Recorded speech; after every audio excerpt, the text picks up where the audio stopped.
कारी मोहम्मद अरशद फारूकी साहब है, ये हेपेटाइटिस सी के इलाज के बारे में पूछना चाह रहे हैं। फरूकी साहब कहाँ से बिलोंग करते हैं ये नहीं बताया। मैं पहले बताया करता हूँ कि अगर आप हेपेटाइटिस सी के मतलब किसी भी ऐसे मामले में, ये अलामत है, बीमारी नहीं है, अलामत है। हेपेटाइटिस सी की होता क्यों है ये हमें नहीं बताया गया जल्दी। हमें लीवर की तरफ भेजा जाता है कि लीवर की तरफ जाएं, लीवर की तरफ जाएं, ऐसा कुछ भी नहीं है। मैं आपको ये मशवरा देता हूँ ऑनलाइन बैठ के, और मेरी ये बात रखे 8 से 10 दिन, मैं 21 दिन वैसे बताता हूँ, 8 से 10 दिन अपनी बॉडी पे मालिश करें, ऐसे धूप में लेट जाए, हवा नहीं होनी चाहिए, तो 2 घंटे बाद गसल कर लें। 21 दिन ऐसे कर लें, 8 से 10 दिन करके आप चेक करें, आप बड़े काफी अपने आप को मुतमिन पाएंगे, सुकून में पाएंगे और तंदुरुस्त पाएंगे।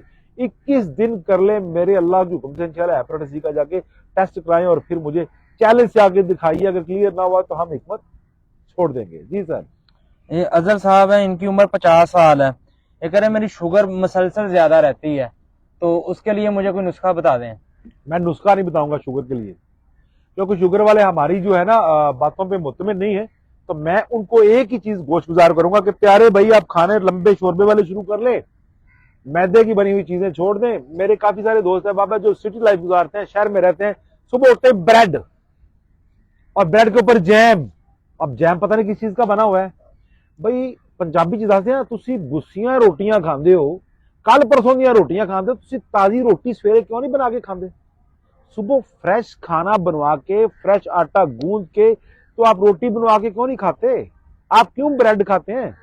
ब्रेड खाने वाले लोग, जैम खाने वाले लोग, इनकी शुगर कभी भी कंट्रोल नहीं हो सकती। अगर आप चाहते हैं, चाहे आप ब्राउन ब्रेड खाएं चाहे सादा खाएं, ये धोखा दिया हुआ है इंसान ने अपनी कमाई के लिए आपको, तो आप धोखे खाते रहे। आप कोशिश करिए कोई चटनी का इंतखाब करिए, दवाइयों की तरफ ना जाइए, किसी चटनी का इंतखाब करिए, लंबे शोरबे वाले खानों का इंतखाब करिए, और मैन मेड जितनी भी चीजें बनी हुई ना, इनसे जरा इस्तेफादा हासिल करें, इनसे जान छुड़वाएं।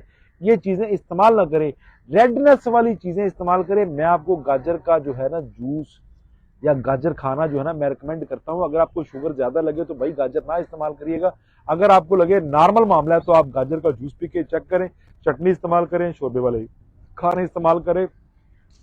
जितनी भी ब्रेकफास्ट वाले मामले हैं वो घर के होने चाहिए, खाने जितने भी घर के होने चाहिए।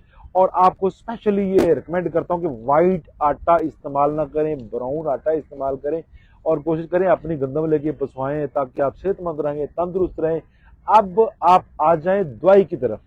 अफ्तम्यून, अफसनतीन भी कह देते हैं, अफ्तम्यून भी कहते हैं, अफसनतीन आप नाम याद रखें, किसी प्रखारी की तरह अफसनतीन आपको दे दें, तो वो लेके थोड़ी सी पानी में भिगोएं, सुबह वो पानी पी लें, उनके अल्लाह की हुक्म से शुगर का लेवल बिल्कुल नीचे चला जाएगा।